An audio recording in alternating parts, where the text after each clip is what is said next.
Also, community dialogue is very important. Youth need to encourage, youth need to be encouraged with community dialogue so that they will say what they like, and this will promote tolerance. And tolerance is very essential in preventing violent extremism. And also, parenting skills in the process of peace building and social cohesion needs to be seriously enhanced. Parents need to be well taught in the process of parenting, to teach something like active listening to their children, and also they should learn how to encourage and reward their children in their efforts and accomplishments. I have an example here. There is one girl called Fatima in our street. Whenever result is given to them in their school, she normally brings the result to my mother. She don't used to take the result to her mother. Then I asked her why. She said whenever result is given to them, her mother don't used to encourage her, and she have never tell her anything. But my mother used to do that by giving her earrings and the rest. And for this reason, our organization organized a vibrant program where we called the parents, the headmasters, and the principals of the secondary school we have in the community, and the students that did well in their examination. We awarded the student and we praised the student. And we also taught the parent how to do that. The program was very soundful and it was very okay. And I could remember in the program, a lot of students got scholarship for their academic. This helped us in preventing violent extremism and also help the students to concentrate towards their academic pursuit. And also the community and the parents and we, the youth organization, need to understand what are the things that makes youth to be vulnerable to participate in violent extremism. Lack of education is one of the things that makes you to participate in such activities. And that is why our organization is seriously participating in academic activities and even non-academic. Right now at hand, we have a piece of land that we are looking for those that will build a vocational center for us and best internet cafe where we will be running our activities. And also social inclusion is another thing that makes youth to involve in that. Economic and political marginalization also involved in that. Online radicalization and propaganda. And also another important thing that makes youth to be vulnerable in this activity is an extreme ideological and religious belief. That is why we need our religious leaders from every religion to involve in teaching their followers good way of following.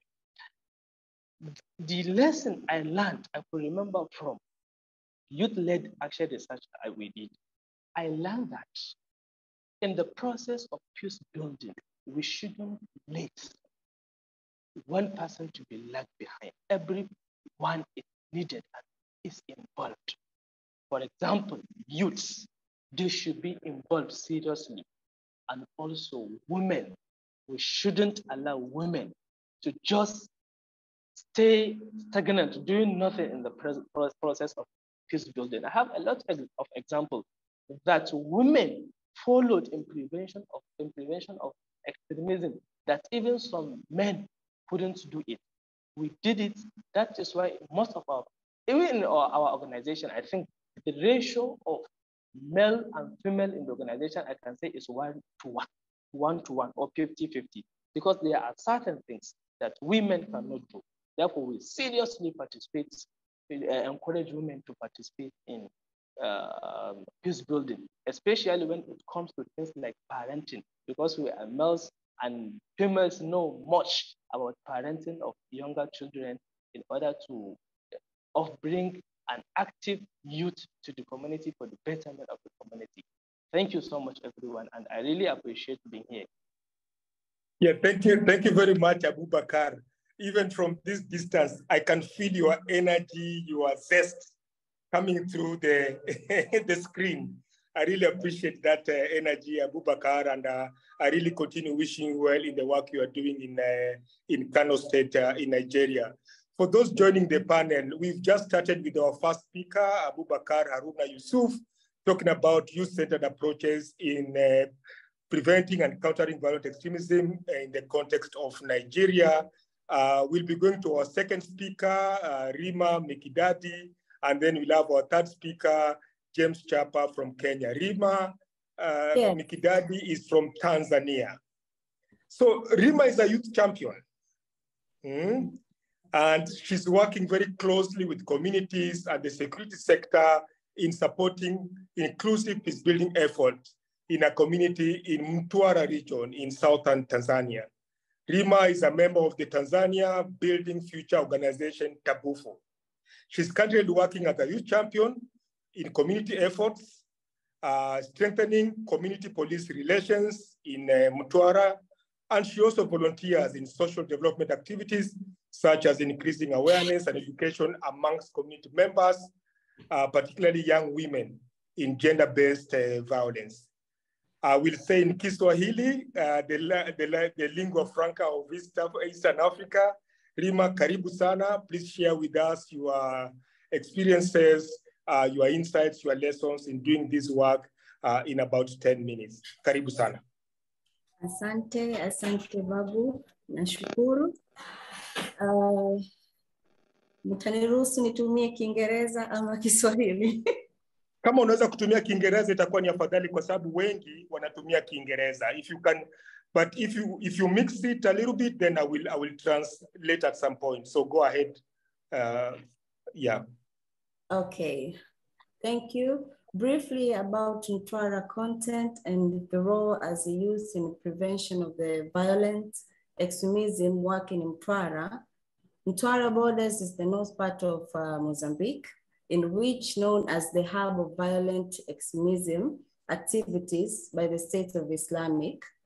The situation here in Mozambique is exposed security threats in Tanzania, and the most risk areas, Mtwara is one of the most affected place because this Islamic State, they use this place as a hiding place. They require resources from our city, and also they take young women as their sex workers. So there have been a lot of attacks recently, cities across the borders of Mozambique, and the government of Tanzania through security actors such as police have been responding, trying to deter the risk of challenges. However, the approaches used, which were securitized, approaches were forced use, and they were not good for the community because there were a lot of casualties, a lot of deaths, and burned houses, and a lot of restriction between the communities of Islamic states and Mtwara members. So the Collective Resilience Against Extremism program, I worked to address these challenges between the securities and the community, allow these both parties to come together and address the issues and the grievances and find a way of how to work as a team.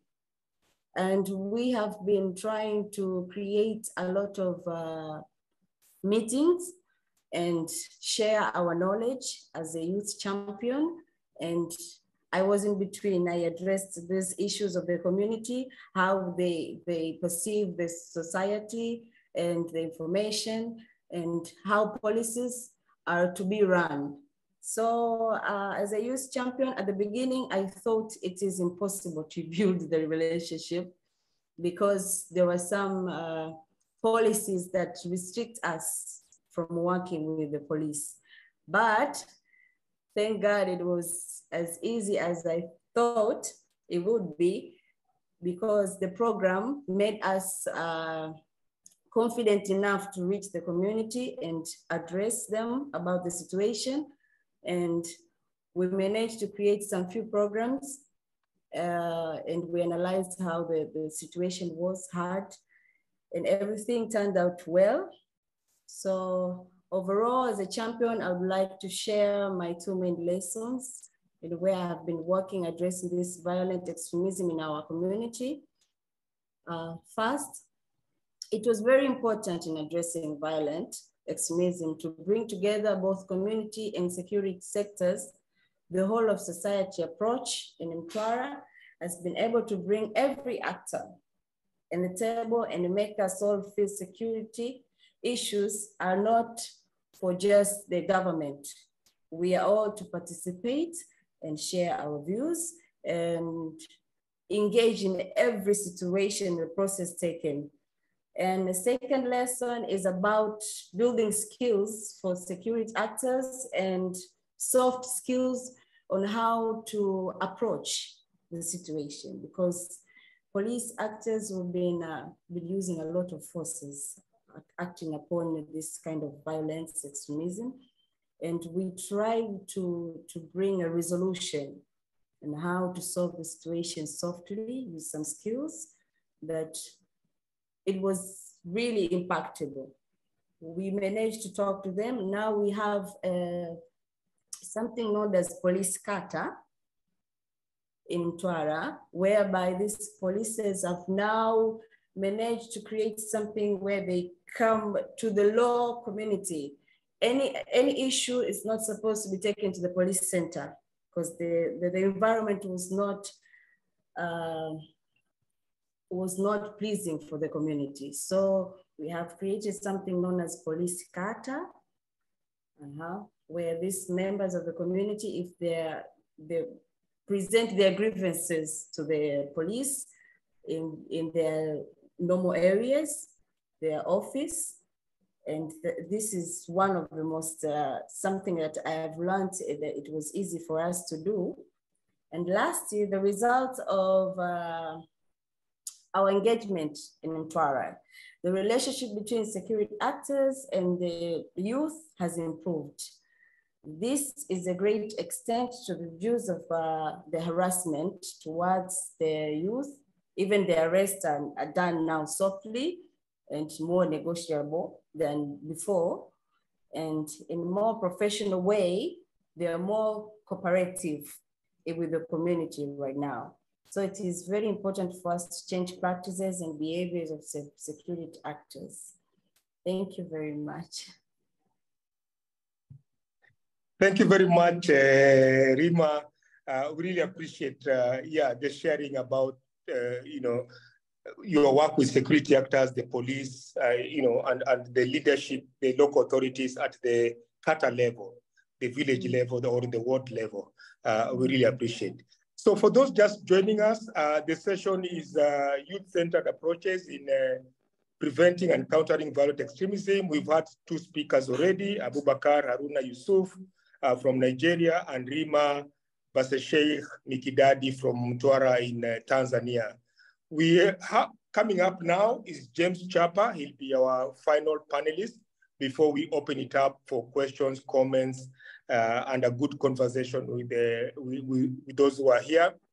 And if there are any questions as well, please raise them on the chat. We shall be looking through as James presents, and then we'll raise them thereafter. James Chapa is a community development professional based here in coastal Kenya, a community-based trauma healing counselor and mentor to many young people who have undergone extensive trauma as a result of involving themselves in criminal groups and violent extremist organizations.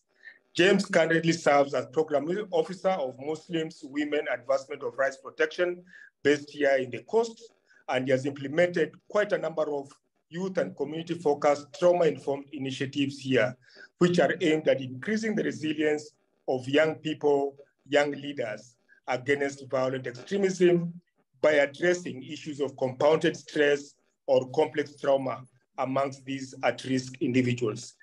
James, karibu sana. You have about 10 minutes as the last speaker before we open it up to our audience. James, over to you. Thank you very much, Babu, and thank you very much for the other panelists, Abubakar and Rima, for sharing our insights on the work that you've been doing with young people in the region. As Babu mentioned, my name is James Chapa. I'm a trauma healer and trained counselor working in the coast region of Kenya, which is in East Africa. And I've been working with young people for the past 10 years on programs that are related to prevention of violent extremism. if I can start with a brief introduction on the context where we're working in, the coast region of Kenya is bordering Somalia to the south. This has led to a lot of young people being radicalized into joining violent extremist organizations like Al-Shabaab, ISIS, and the rest.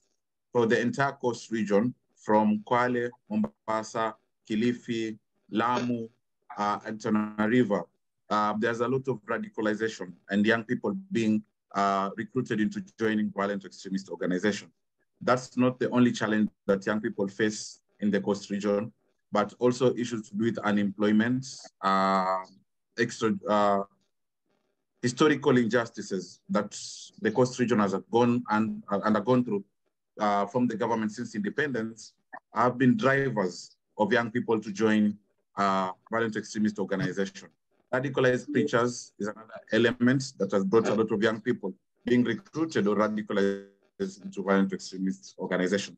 But today I'm not here to talk about the drivers or the pull and push factors into violent extremism, but I want to share the work that you have been able to do through the Collective Resilience Against Extremism, that is the CREATE program, which was supported by Mexico with funding from the British High Commission. And I want to talk about a young person that I've worked with closely here in the coast region and how the program was able to be undertaken, how it has assisted him. So I'll talk about this guy called, there's a guy called Juma, whom we have been working through very closely in this program. Juma was is a local preacher in one of the radical, or you can say one of the mosques, radical mosques here in Malindi. And before Juma joined the program, he was somebody who most of the time he used to take his time to listen to radicalized preachers. In the past, we have been having radicalized preachers putting their preachings online. So young people can access them through YouTube or through WhatsApp groups. And from the preachings of the radical preachers, Juma felt that Muslims, being a Muslim himself and fellow Muslims, it's like they have been harassed for quite some time by the governments and even the Western world. So Juma had like some sort of hatred towards the government and towards other institutions, but because as a Muslim, he felt that they have undergone a lot of injustices, and he was ready to do anything so that he can be able to protect his religion. And so many young people in the coast region are easily caught up with this rhetoric, especially when they feel powerless and oppressed. During his ordinary work at the mosque, there's one time there's a new convert who approached him saying that he wanted to learn the Quran, only for him to realize later on it was a security agent who was doing investigations. So Juma, fortunately enough, there was no tangible evidence that the officer got to show that Juma was radicalizing young people at the mosque. And I think the CREATE program came at a time, during that time, Juma was still struggling to understand or how, finding ways on how to access justice. So Juma was approached by the program, the officers from the program, and he was introduced to the program. And at first he was a bit skeptical, thinking that the program was about to talk about his faith and probably change his faith or so on.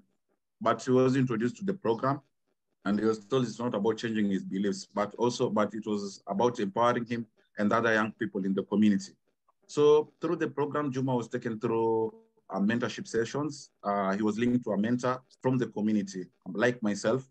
And Juma had one-on-one sessions, also had group sessions with other young mentees and vulnerable young people from the area with their mentors.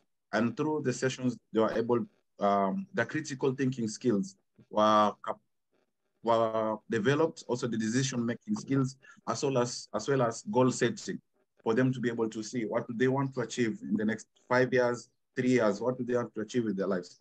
And in the program, we expose them to entrepreneurship skills, entrepreneurship training, and we also linked them to local stakeholders, local leaders, and other organizations that were empowering young people in the region. So one organization called Helping Hand was able to visit us during the sessions, and Juma presented is he did a pitch for a business idea which he had developed with the mentor. And Juma was able to secure funding for him to establish a small business whereby he was selling sugarcane. I was buying sugarcane from farmers, cutting it into pieces, and selling it to the to people in the town area. So through hardworking, the entrepreneurship skills he had, through the goal-setting skills which he had gotten from the mentor, he was able to grow his business. And right now, Juma has been able to employ around 5 young people who are also in the program. In his business, he has been able to also diversify into the transport sector, whereby he has employed other young people in that. And currently, he's still a preacher in the mosque, and he's using that platform to mentor other young people into positive decision-making skills and goal settings. And he has become a role model in his community. And he's showing that there's a better ways in making differences to addressing grievances that young people have through working closely with governments, or working with local leaders in the community, and working with other organizations in the community. So the CREATE program has shown that with the right support and mentorship, young people can overcome trauma. They can get a listening ear, somebody they can be able to listen, to talk to, if they are overwhelmed with life stresses. And the program has also shown that it can build resilience of young people against radicalization and other antisocial behaviors. And this model can be replicated in other communities, helping to prevent the spread of violent extremism and to create a more peaceful and prosperous future for more young people in the region. And I'm very grateful that the program also invested in community mentors, community-based trauma healers, whereby we went to extensive training, and we are still supporting other young people to overcome the pressures of radicalization into violent extremist groups, into urban crime. We are still helping those people because they are based in the community. So even after the program, we are still an asset to this promoting peace in the region. Thank you very much, and back to you, Babu, and we'll welcome any questions. Thank you very much. Thank you very much, James Chapa. I like that story, the way you have based your experiences and sharing on the story of Juma. I'm just looking at my notes now. I don't want to do a summary of what we have said. My thinking is we just go straight. If the audience has some questions or comments to make, I might make my comments later on rather than trying to summarize what we have said. I'm looking at the chat. The speakers, if you can look at the chat, if there's any question that is raised there, or if those who are attending would want to raise any question. There is a hand. Please go ahead, just unmute and go ahead. Excuse me, Babu, there's a hand. Yes. Hassan is there's a hand. Go ahead. Babu, hi, the panel. This is Uba. Yes, from Kenya. Go ahead. Go ahead, please. Yes, Uba from Kenya. I'm the deputy team lead for the CREATE program. Thank you to all the presenters. Thank you, James, for bringing up the story of Juma.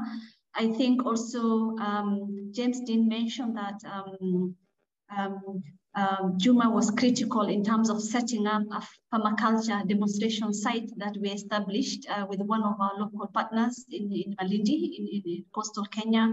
And he's really transformed that entire neighborhood where the mosque was located. As James mentioned, that mosque was known to be highly radical mosque with a lot of radical preaching. And the entire neighborhood was kind of isolated. So after we have engaged Juma extensively, the community really opened up, and they had given our partner space in the mosque compound where we could set up a permaculture demonstration site to benefit the community, where even students from the neighboring community come. Juma is also able to grow his sugarcane in that space, and they have been taught many types of, agroecology stuff, climate smart agriculture, hydroponics, and many other skills. Juma was extremely radical, somebody who was very mistrustful of NGOs, of government, and he has really quite transformed. At the beginning, I never thought he was going to change, but I think that it's not really enough to just bring young people together. It's really important to give them some kind of foundational support around mentorship, trauma counseling, so that they are ready for opportunities. And within that, really embed other elements around livelihood, giving them entrepreneurial skills, referring them to opportunities, linking them to livelihood opportunities within government, private sector. That in many ways really cements that change, builds that trust, because you need something that continues to sustain that change when people have something and they're able to put food on the table for themselves and their families. Thank you, Babu, and over to you. Yeah, thank you very much. Thank you very much, Uba. Other comments from participants who have joined us, or questions or issues you want to raise with the speakers, or even to share your own experience that kind of resonates with the theme of our panel today?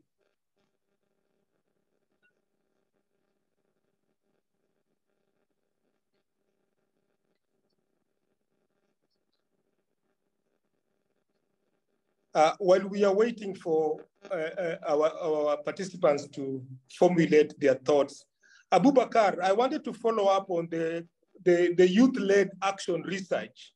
I was very interested in that because, you know, research does not always feature in some of these PCVE interventions. But I just wanted you to say a little bit some more. How is this research approach being utilized in Nigeria as part of the intervention in PCVE? If you could just say, you know, a paragraph or so about that.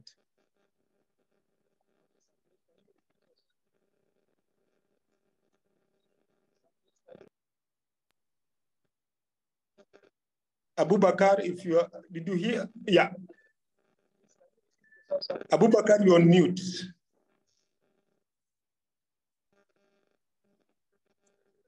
Yes, go ahead. Oh, you are still on mute, Abubakar.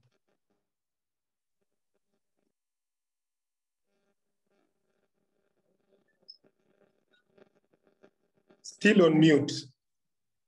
I think you should check the earpiece he's using, if it's connected or something.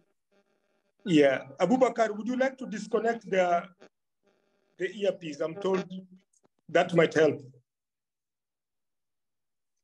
Can you hear me now? Yes, please, go ahead. Can you repeat your question, sir? Yes, I was very interested when you talked about the youth-led action research as part of your PCV intervention in Nigeria. We rarely hear of research that is youth-led being part of PCVE. If you could just say a little bit some more so that we engage with that concept some more. Okay, sir. So as I have said, youth-led action research is a research that is facilitated by a community initiative to promote peace. And also I was grateful I was privileged to be part of it. So it's a research that we have conducted. You know, extremism, or like I say, violence is in Nigeria, it depends on the location of where you belong to. For example, like I say, I'm from Kano State, Nasarawa local government. And the most disturbing types of extremism that is disturbing our community is political thuggery, intra-religious and intra-religious violences. So, and through this program from CIPP, we were able to conduct the research by contacting or approaching the traditional leaders, cultural leaders, the government, the security agencies, the parents, and the youths that are involving in such activities, and also the repented talks, the repented extremist that has an experience in the process, and also they shared us with what is happening. So through the research, we were able to come up with the sources, what makes the youth to involve in it, and also the best solution by hearing from different people.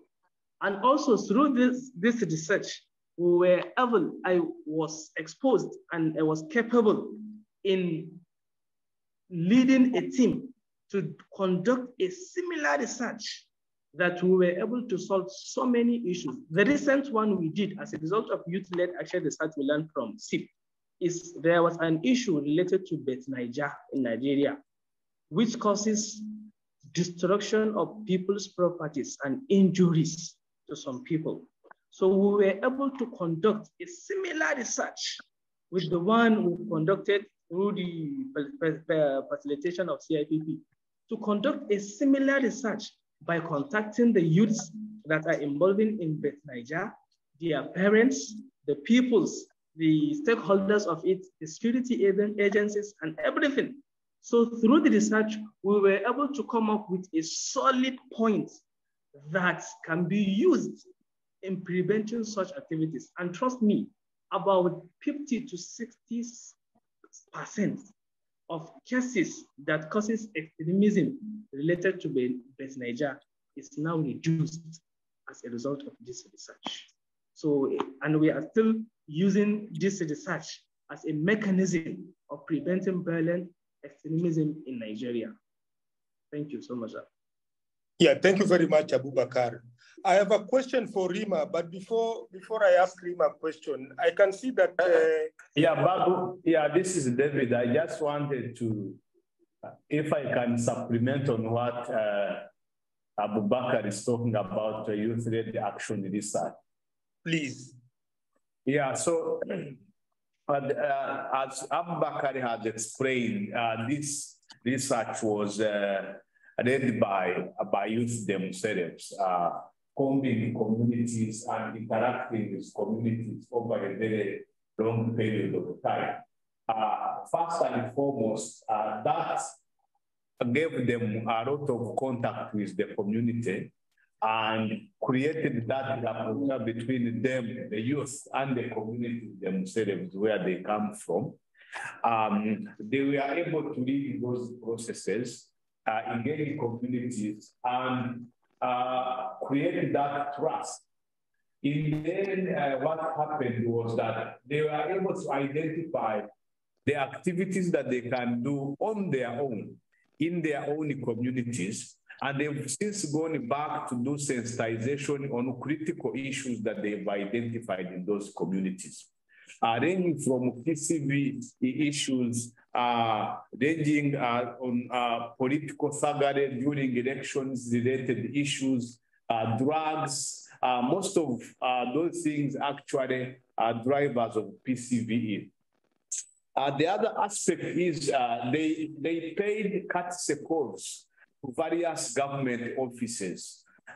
Youth themselves going, pay courtesy calls and presenting those findings and pushing them for action. And in fact, in one of the states, they've requested that the youth participate in their state planning session so that the findings of the youth action-led research are included in the youth plans for the state. We've had a formal request from one of the professors in one of the Institute of Strategic Studies here, and is going to present a paper about these findings from in that Institute of Strategic Studies. We've also, the youth presented their findings at the national level, where all the stakeholders, including government, MDAs and the ministries participated. And all of them showed the commitment supporting the youth in this process. So a lot is happening after that research and has actually prompted that talking about youth and how they can lead initiatives. And finally, you can see Abubakar here at the international stage. When we started with him, I think he was not able to do this. So improving these leadership skills is very important on our side. Thank you. Thank you very much, David Gatare. David, you're where? In Abuja or Lagos? Yeah, no, I'm in Abuja, so I headed the project called the Community Initiatives to Promote Peace that supported the Abubakar and his team to conduct this research. Thank you. Thank you very much. Thank you very much, David. Yes, that's a very good addition there, David, and we really appreciate that. This kind of research is also challenging traditional methods of research that are dominant, in the academy. If the professors, researchers in the institutes are getting interested in the work we are doing, I think there's a good convergence there on youth-led research in PCVE. I had a question for Rima, but before I go to Rima, I saw Mark Rogers online. Mark, if you can hear me, Mark Rogers, you need to comment. We need to hear how you sound like on Friday morning.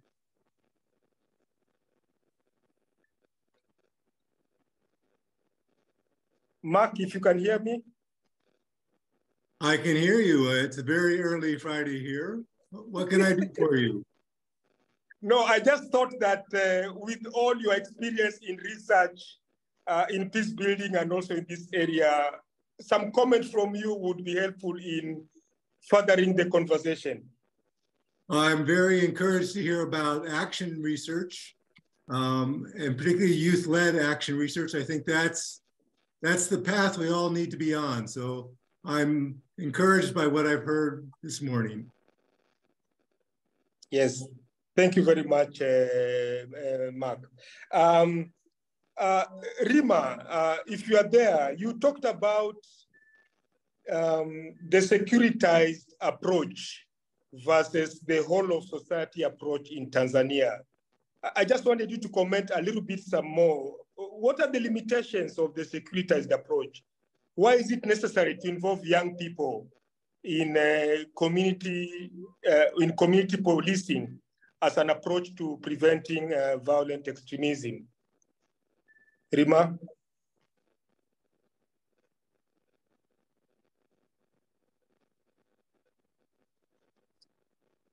Hi, Bob. This is James. I think Rima has dropped off the call. Oh, she has dropped off. Okay. Yeah. So, James, I had a question for you as well, if that's okay. Yeah. Okay. You know, I was in a panel the other day on mental health and trauma healing, and somebody was saying, "Oh no, the issue of mental health and trauma healing is very sensitive.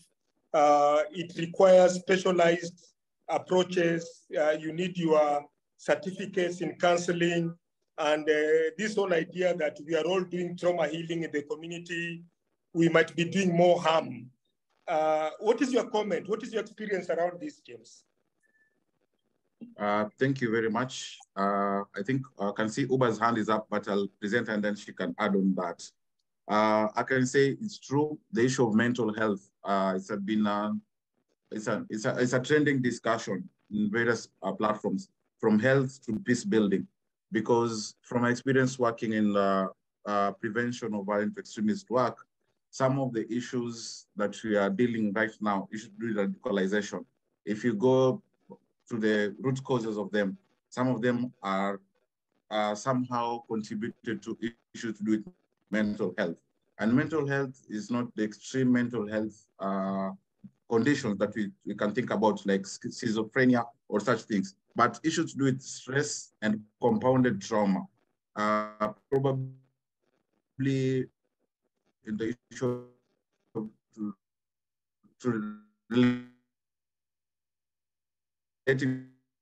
to VE, if somebody experienced police harassment or his mother going through brutality, a person can grow hating the police, and as he grows up, compounded with other drivers into VE, that particular person can easily be radicalized later on. On issues to do with qualifications, I also agree with you, because there should be a systematic approach in trauma healing. Trauma healing is not a one-off thing, it's a process. And we are grateful for the program, the CREATE program, whereby they brought on board experts. That is the GTP, that is Global Trauma Program, which has been able to do a lot of trauma-informed community well-being in areas which have been affected by violence, such as Southern Sudan. And looking at the trauma-informed community empowerment program into prevention of violent extremism, it looks at those drivers, some of these issues that young people are facing that can easily make them be vulnerable into radicalization. If they don't have critical thinking skills, if they have compounded stress, if they cannot probably use their cognitive brain in they cannot understand how the brain works. For example, if they're on survival mode, they cannot be able to make critical decisions. So they are taught on how they can utilize their cognitive brain. They're taught on how they can deal with their compounded stress and trauma. Avenues on coping mechanisms, how can they be able to cope with them? So it reduces their risks of being radicalized or being vulnerable to radicalization if they can become, if they can be healed from the traumatic events which they have undergone through in the past and become better people, and they can easily make decisions, or they can make positive and informed decisions. So I agree with you, there's need for training or certification of counselors and so on, but at times it just needs a listening ear. You cannot say that I cannot listen to you, I'm not an expert, but just giving a listening ear to that young person, giving them guidance, it can be a step. We call it psychological first aid, PTFA. So that can be a step, but also accreditation of counselors is also equally important. Back to you, Babu. Yeah, thank you. Uba had her hand up, right? Yeah, Uba, and then go ahead. Yeah, I also wanted to come in for Hima, who has dropped, but just to also add to the argument that James is making, I think it's very crucial to have some kind of formal training for the counselors. Under the CREATE program, they have gone through extensive training so that they're able to really engage with some of these individuals who are very highly traumatized. However, this doesn't mean that there are certain people who are open to, counseling at the beginning. There are some who are quite hesitant, and they will tell you, I'll tell God to my problems. A human being cannot do anything for me. But as the engagement continues and there's consistency in the engagement, they come and, open up. But there were also instances where high-need cases were referred to psychologists because they required additional support, and that provision was made in the program. And I think I would say that it's really critical to give some people or counselors kind of a formal training so that they're able to handle these issues when they come up. On the issue of securitized approaches vis-a-vis whole of society, whole of society, whole of government approaches. As you know, in the context of Tanzania, the context was really quite different. And since the engagement with CREATE began, government really began to open up. At the beginning, there was even no admission that there were VE operations or threats in that country, and government will tell you we have no VE problem. And these things were talked in hush, in very closed door kind of meetings with government. They were not willing to open it up to communities and even to engage. And the program has been really able to open up this space so government can talk about it. Engagements even extended to radio stations, local radio stations where there were many VE kind of conversations on these radios. Government has really become much more open to engage, but of course, that really took time for them to understand that you need to open up the space, you need to open up the conversation around VE and its threats, not just to government, but also to community and economic growth and development and so on. So for that reason, we are in a different place as we end the program. But also even in the Kenya context, it wasn't really that much different, even though like Kenya has made some quite good milestones in terms of opening the space with kind of preventing violent extremism action plans kind of roll out in the entire 47 counties in the country. Because there have been numerous kind of high profile attacks in Kenya and the capital, people they really know, VE is a problem. We are bordering kind of very volatile context, bordering Somalia, both marine and land borders, which are very porous, but also that VE operations are also very transnational. So people really know that. And we are seeing really government kind of really adopting this kind of whole of society, whole of government, trying to bring on board also county governments. These are the devolved governments and the counties to kind of integrate PVE specific actions within their ongoing kind of development plans, something that also the program has been advocating for over time. And this is really now we have been able to see some progress on that, and government really speaking the language of whole of society, whole of government. However, there are also some quarters within government who feel, and this has also to do with some of the legislation and the anchorage of kind of VE prevention as a security issue. So this naturally then becomes a national government mandate. That kind of sometimes makes county government not really to take responsibility for issues that they think, national government kind of responsibility issues of security. But this is now changing. We are seeing that language changing, and county governments also coming together and really talking about prevention and kind of building issues around, kind of really trying to address some of the developmental drivers within their plans and so on. Thank you, Babu, and over to you. Yeah, thank you. And one of the things also that kind of pleasantly surprised me is to hear, sort of the directors or leaders of the Kenya National Counterterrorism Center and the Tanzania National Counterterrorism Center talking about the need to collaborate with civil society, because that was not happening before. They used to believe in the counterterrorism centers that, CVE is a government issue and civil society have no role. So I think there's been some good conversation happening around there. The panelists, I'd like you to just again track the chat. I'm using my phone, so it's difficult for me to really see the chat. If there are any questions that have been raised in the chat, please, Abubakar, Rima, and James, if you can track, I'll be giving you a minute each towards the very end to kind of do a closing remark. We have about 15 minutes to go. So I just need to check whether there are any further questions or comments from the participants. Ene, I'm told you had your hand up at some point. Ene in Abuja. All right, thank you very much. So I just wanted to expand a bit about the Parents for Peace initiative. So for CIPP, we have an initiative called the Parents for Peace, and here we're targeting, we understand that parents are very critical in supporting, initiatives to counter radicalization of young people from a very early process.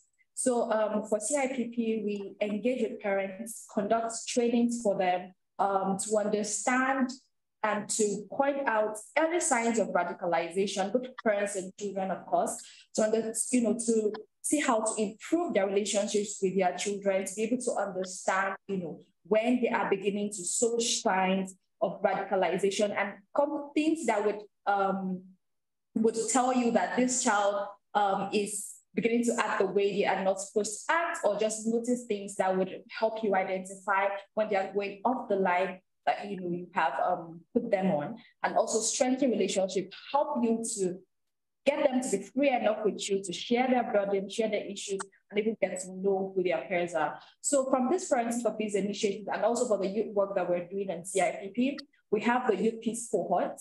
The Youth Peace Cohort is a cohort of young people that have been identified as youth at risk at communities prone to being influenced into joining violent extremist groups or negative peer pressure. And we're also supporting them in a cohort basis, like safe spaces, working with facilitators to engage them, put them through a couple of weeks of learning sections and mentorship sections. And after this, they are integrated into the youth networks and supported in any way that would help them is not join those organizations or join those negative groups and change their perceptions about things. So if they are working based on extreme ideologies that they've come to embrace based on any form of influence, negative influences that come in contact with, this cohort is just to help. So where was this person at the time we met them? What was their mindset like, and what kind of ideologies that support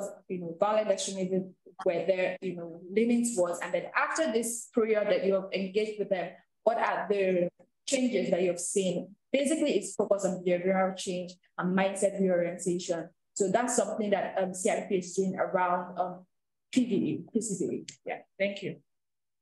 Yeah, but I have a follow-up question for you. I mean, I am a parent, I have 3 children.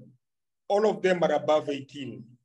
And I'm wondering, now, what is the new thing that this program can teach me? I'm assuming I'm a very good parent. Do you meet people in the community who say, look, you cannot teach me parenting. I'm okay. I know how to parent.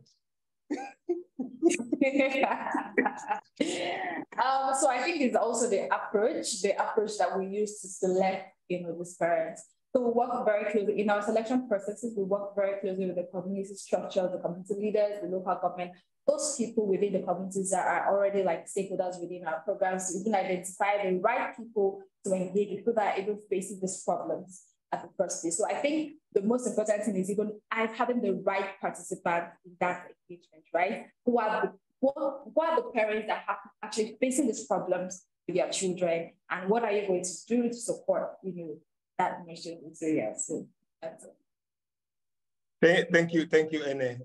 Okay, I want to go back to our participants and see whether there are any further comments or questions before I give the panelists a chance to kind of give some closing remarks. Any comments, questions from our participants? Yes, Babu, there is a Go comment ahead, from Melinda. There's a comment from Melinda Norris. Yeah. Go ahead. She's saying, thank you for these presentations and the esteemed panelists. I wanted to say hello from African Peace Institute to Mr. Babu Ayindo. So this is a hello to you from API. Thank you very much. To add on that, I also wanted to comment on the issue of parenting. In our program, in the mentorship program and the trauma healing program, at one point we had to add a component of bringing on board the parents of these young people, because the young person can go through trauma healing, can go through counseling, can go through mentorship programs, but if they go back home and they have no one to support, they need the supporting mechanism, they need the support of their parents at the home level before they can go out to the support of the community. So at one time we saw it's necessary to bring on board the parents so that they can be able to better understand. And I appreciate Babu said you have kids, you have around 3 kids, especially at the teen age. We realize that there's a disconnect between parents and the young people, the Z generation, Generation Z. They feel that the parents don't understand them. So that's why probably some of them go out to seek information from their friends and they get wrong information, or they get misled. So bringing on board the issue of parents, it brings about the comprehensiveness and creating a safe space for these young people, for them to be able to overcome their push factors or their traumas which they had and stresses. And also they have some people to fall back onto if they face similar challenges. So it's good working with parents. And also realized it reached a point, even some of those parents they've undergone through traumatic events and they don't know where to go to, because counseling is really expensive to go for those counseling sessions.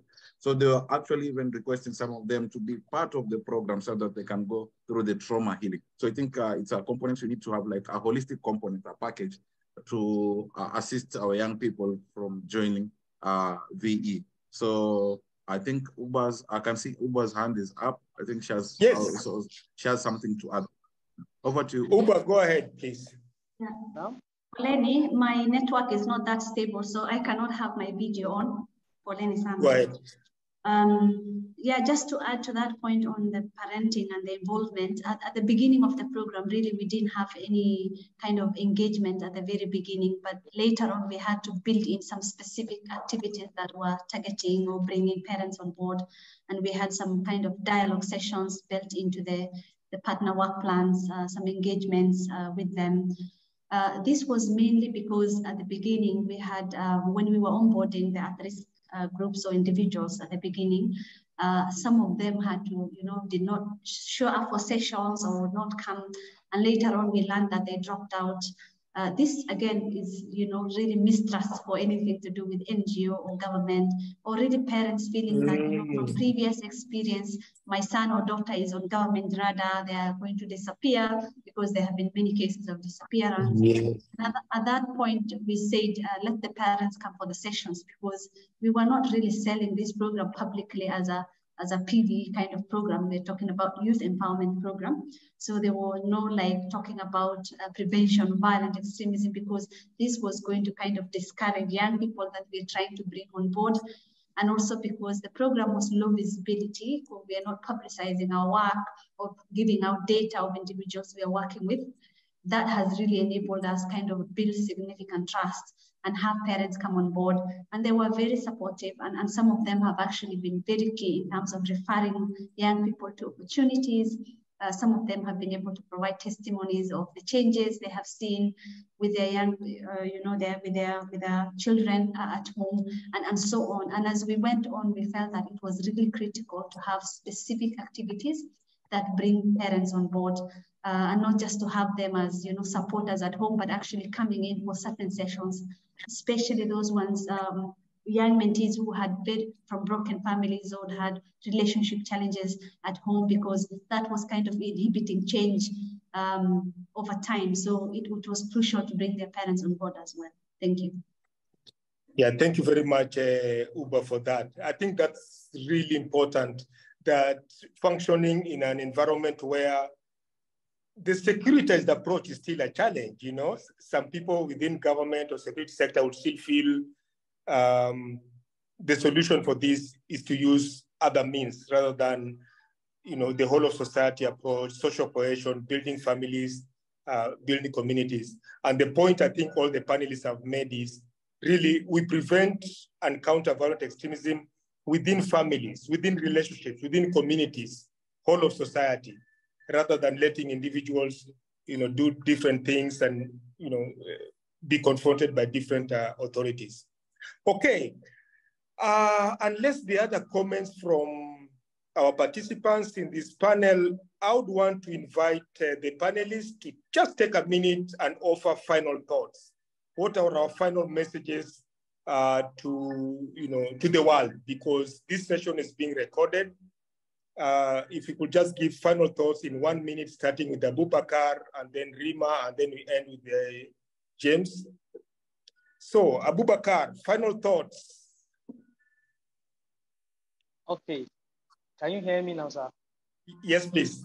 Okay, so what I will say is peace is the most important things in the community. And also youths are also the backbone of the community. Therefore, if the society, the government, and other NGOs, just like CIPP is doing, used to be collaborating and building a strong relationship with the government, with the NGOs and the youths, I think we may be able to understand what is wrong with us better, and also the best way to tackle it. And also, the community should learn that we, the community, that we don't need to be reluctant looking at the government and other NGOs to solve our problems related to peace. We are living in the community, and we are the first primary victim for whatever happened. Therefore, we also need to think seriously in the process that will keep peace in our various communities.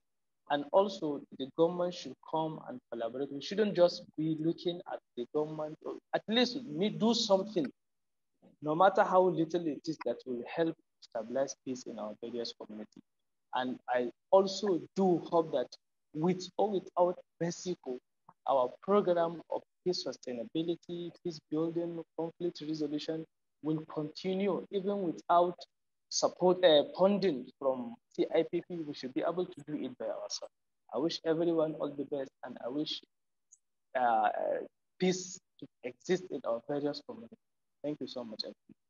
Thank you very much, Abubakar. Shukran. Okay, Rima, as Rima rejoined us, I know she was offline at some point. Has she rejoined? Can anyone see her online, please? No, Babu, she has not rejoined. Yeah. Okay, so I come to you now, James Chapa, for your final thoughts, comments. Thank you very much, Babu, and thank you very much for the organizers of this conference for giving us an opportunity to share experiences working with young people in preventing and countering violent extremism in our regions. I would like to start by emphasizing on the United Nations Resolution 2250, that there's nothing that talks about youth and peace and security. We have to bring the voices of young people on board, as my colleague Abu Bakar has said. We have to involve them from designing of these programs, designing of interventions, or working with them to really understand the drivers that are pushing them or pulling them towards violent extremism or radicalization, and also to work with them to offer solutions. They have the solutions themselves. They just need an opportunity to be heard, an opportunity to present whatever they have in mind, and they have so much potential in them. And then the issue of mental health and trauma. Trauma, it's really affecting a lot of young people, and not knowing where to go to address or where to get to seek help. For example, we can see a lot of cases of young people taking their lives, taking the lives of their spouses, engaging in antisocial behaviors, being radicalized into violent extremist organizations. These are some of the things that can be prevented if the young people can be in the right state of mind. So we need structures by the government, by the society, by the community, by religious leaders, by organizations to assist in offering trauma-informed counseling or empowerment programs for young people, so that they can be able to have the right state of mind, as Uba was saying, stated earlier on, to absorb those numerous opportunities which are outside there. Because the opportunities outside there, but because of the trauma that young people are facing, probably cannot be able to grasp those opportunities or to see those opportunities. So there is need to prepare young people, probably through mentorship also, to guide them. Like, these are the opportunities, these are the right offices, this is where, how to engage with security actors so that you can be able to be heard on the table as respected young people, and their voice can be incorporated into prevention or countering violent extremism. And then lastly is the issue of, we have some numerous policies that speak about prevention or countering violent extremism in Kenya, in Africa, and in the world. I think we should be able to get the support to implement such nice policies like the United Nations Resolution 2250. If we can customize them and implement them, bringing on board young people, it will be a plus towards peace building. And my final call to everybody who will be able to get this message is to invest in young people, invest in mentorship, invest in trauma healing, invest in referral mechanisms for young people to bring peace in this world. Thank you very much. Thank you very much, James. Just before I say my final word and close, Julian of PeaceCon, this session is being recorded. Is the recording going to be available to the panelists and ourselves at some point? Julian?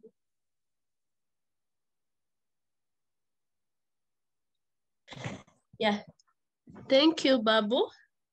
Yes. This recording is going to be available for those who may need it, but maybe I can go to Megan, how she can share with you for the panelists. Thank you very much, Julian. I would really appreciate. I think the conversation was so deep, so rich, and I believe that Abu Bakar, Rima, James, and others who have joined us would just want to have this for their own reflection also later on. There's so much that did come up. Mine is just to thank everyone who did so much, to prepare for this session. I know the panelists have worked very hard, and I really just want to appreciate those who have accompanied them in this process, and those who have worked so hard to support the work of these young people in Nigeria, in Kenya, and Tanzania. I really want to appreciate. So David Gatare, Asante Sana, Eneo Moha, and Uba Hassan, and others who are not here, who have worked really hard, like Anthony Sarota also in Tanzania, to make some of these initiatives possible through the support of Masiko and others. I wish you well, and I am sure our paths will be crossing in our noble work of preventing and countering violent extremism in our regions and in the world. Shukran, Asante. Merci beaucoup. Obrigado. Kwaheri. Babu, excuse me, Babu? Yes? Yes, the recording will be uploaded on events platform. Today? Probably. Okay, no problem. All right.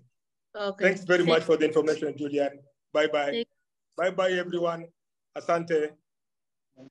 Bye-bye.